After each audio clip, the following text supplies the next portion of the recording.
Artlist.io.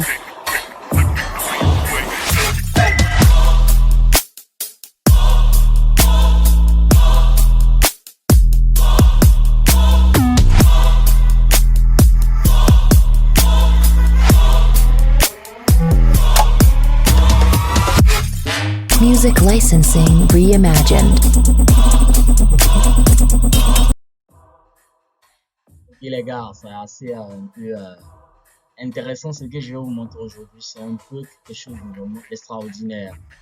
Je viens de tester Gemini AI, Gemini AI de Google, vous le savez sûrement, parce qu'il vient de mettre à disposition, disons, laissez-moi vous montrer un nouveau truc Gemini.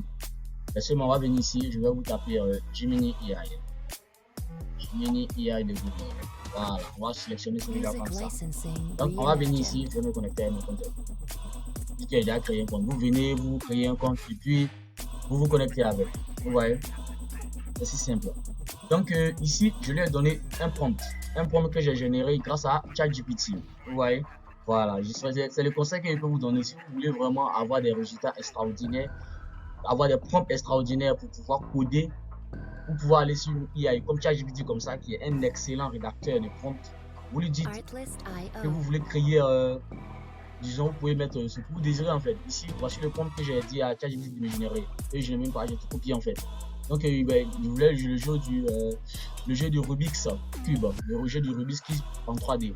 Voilà. Parce que j'ai vraiment testé ce truc avec ChatGPT lui-même. Il n'a pas pu coder. Avec les autres IA qui étaient là, ils n'ont pas pu coder ça en fait. C'est quand même fou de voir à quel point Gemini arrive à réaliser vraiment du code complexe, disons, de nous donner des résultats vraiment extraordinaires. Donc, vous pouvez voir ici, je lui ai demandé de me générer le prompt et il m'a donné le prompt tranquillement. Voilà, ChatGPT, pas Gemini, mais vous pouvez le faire directement sur Gemini, va vous donner le prompt sans problème. Voilà. Donc, quand vous allez venir sur le compte, vous devez prendre, disons, cette version-là, 2 Pro expérimental. Vous voyez. Bon, pour le moment, on peut la tester de façon gratuite. Voilà, c'est une licence gratuite. Vous pouvez la tester vraiment. Vous voyez, expérimental, d'une propre expérimentale. Donc, c'est lui que vous allez utiliser pour vraiment coder, faire des codes vraiment en 3D et en tout. Donc, vous pouvez voir ici, je lui ai donné le prompt que ChatGPT m'a donné et il a réfléchi, il m'a déjà fait un peu ce qu'il allait faire comme structure de base, comment tu peux procéder, il a donné la structure HTML, CSS, tout ça. Ok. Maintenant, il m'a demandé s'il pouvait déjà commencer à coder. Et je lui ai répondu oui, tu peux commencer à me donner déjà les résultats que j'attends. Parfait, il commence en même temps. Il me donne le code HTML parfaitement. Et c'est vraiment quelque chose de ouf. Maintenant, ici, il me donne le style vraiment CSS également. Il me fait ça. Après, il me donne maintenant la logique. Il me dit ici, JavaScript, là, c'est la logique. Et puis, il utilise aussi du Three.js. Le Three.js, c'est vraiment utilisé pour faire des animations souvent. Et puis, mettre des images 3D aussi dans les sites. Je vais faire au moins, il va vous montrer quelques sites que j'ai déjà codé en 3D. Je vais au moins faire quelques expériences, vous montrer un peu comment ça fonctionne. Et ici, il va importer le framework tout ici. Et ici, il va coder, il va créer des fonctions initiales, tout ça. Mettre tous les calculs nécessaires qu'un codeur met d'habitude pour pouvoir avoir ce genre de résultats. Donc, vous voyez. Donc, qu'est-ce que j'ai fait tout simplement?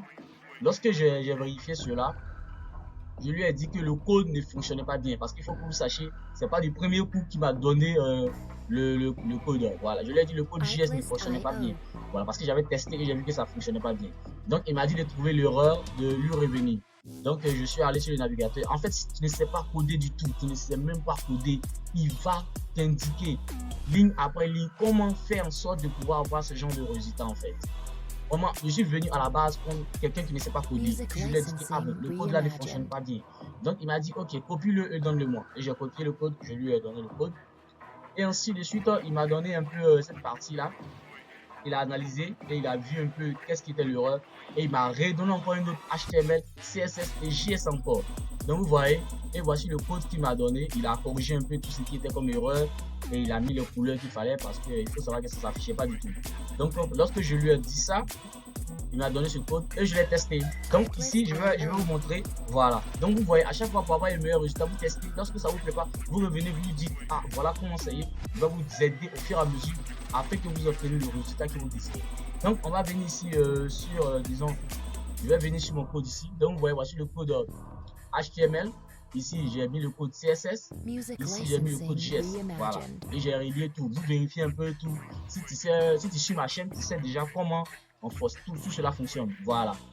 Ok. Si vous avez aussi des questions, n'hésitez pas à me poser ces questions dans les commentaires. Je serai prêt à vous répondre. Vraiment. Et il m'a donné le code. Donc, ce que nous allons faire, vous allez voir les résultats. On va venir cliquer ici sur le live server pour exécuter le code directement. Voilà. Donc, vous pouvez voir déjà, c'est vraiment quelque chose de ouf ce qu'il arrive à faire. Vous voyez, voici le code qu'il m'a donné et voilà le résultat. Vous voyez où est la possibilité de faire tourner le Rubik's Cube. C'est vraiment génial. Et il a mis les couleurs comme il le fait. Les couleurs sont derrière là. Il a mis les couleurs comme il le fait. Vraiment, c'est quelque chose d'assez unique. On peut voir, c'est vraiment quelque chose de unique en fait, il faut le dire. Parce que l'évolution avec ces IA est vraiment extraordinaire. Nous avançons à une vitesse fulgurante. Voilà, surtout dans le code, dans notre monde. Vraiment, ça sera génial vraiment de pouvoir faire ce genre de design, ce genre d'animation qui sera fourni par ChatGPT en fait. Imaginez, vous faites un site où vous voulez avoir des animations. Donc aujourd'hui, l'idéal serait d'aller sur Gemini avec la partie expérimentale. Vous tapez le code que vous voulez, si vous voulez vraiment. Je vais faire encore d'autres modèles et que je vais vous montrer ici sur la chaîne. Voilà, je vais utiliser encore d'autres modèles 3D parce que lui, je vais utiliser pour faire les 3D parce qu'actuellement, il est vraiment ouf dans ce domaine-là. Parce que j'ai essayé avec ChatGPT et puis moi j'utilise ChatGPT la version gratuite. Mais ça n'a pas donné le résultat qu'il fallait. Et j'ai essayé Grok également, l'IA de Elon Musk, bon, de X, voilà, de X. Et puis j'ai essayé encore d'autres alternatives. J'ai trouvé DeepSeek, je crois bien, mais le résultat n'a pas donné. Donc je vois que vraiment Google, ils ont vraiment fait une avancée vraiment intéressante dans le codage. Une avancée vraiment intéressante dans le codage. Donc c'est vraiment génial.